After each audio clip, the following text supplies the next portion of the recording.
Hi, I'm Tim, and you're right on time. If you love this watch, reach out to me, Team Mosso at thewatchbox.com. It's in the description below. Your purchase and pricing email question line for buying this or any watch you see on any of our platforms. Reach out to Team Mosso at thewatchbox.com for pricing. Today, we discuss a 2023 limited edition of 600 pieces in hard black coated stainless steel, inspired by the 1972 Olympic timer stopwatches made by Seiko for the Olympics of that year. This is the Prospex Speedtimer SRQ045 chronograph. So, inspired by Seiko's 1972 Olympic chronographs, this is a wristwatch translation of that design because the originals were pocket watches. This timepiece, 42.5 millimeters in diameter in hard black coated steel, 15.4 millimeters thick, and from lug tip to lug tip, 49.7 millimeters. You can see 20 millimeters is the spacing between the lugs. We'll put this Prospex Speedtimer on my wrist. My wrist is 16 centimeters in circumference. I think you need a wrist at least my size to wear this well. It is broad, it is thick, it's massive, and black is a particularly stark color.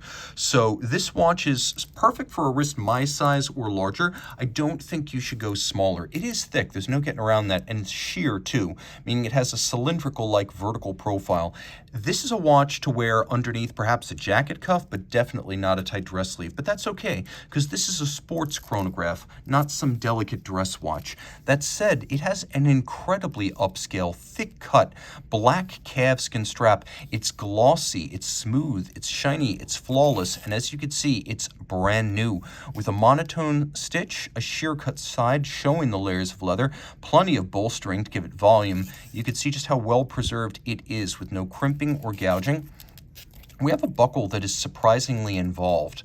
Twin trigger release, so I like that. It's not snap shut or friction fit. What really surprises me is that when you press the triggers, it has a crimping system that opens up and allows you to easily feed the strap through.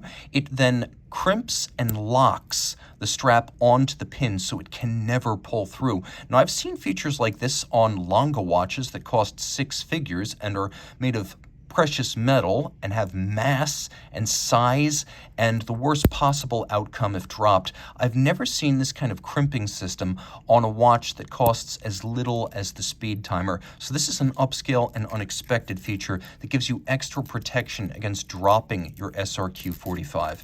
The case is simple but strong, sharply angular lugs. They're not Carrera-like because they're not blended into the case band. You can see they project sharply from the case band. There's a little bit of a curvature where they join. We don't have a super sharp crease, but they're also, again, very distinct. They're not blended into the case band like a Carrera. If anything, they're a little bit like the lugs on a Zinn mission timer. Everything's satinated on the case profile, though the case back and the bezel are polished for contrast. And this is a contrast. As you can see, my fingerprints make this look a little bit cloudy. I'll clean it up. Now you can see better that this is completely unmarred virgin hard black.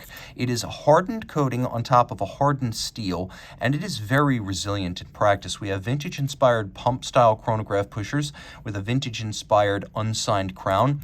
The bezel is mostly sloped and conical, but it flats out adjacent to the boxed sapphire.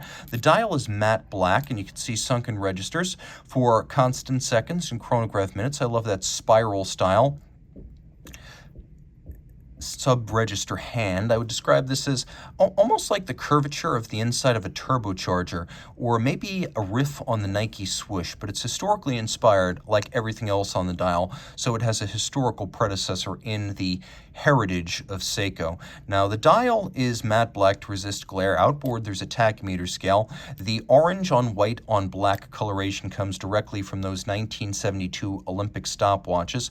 The tachymeter acts as a flange to visually unite the bezel with the dial base, and in good taste, Seiko used a date disc that's the same color as the dial.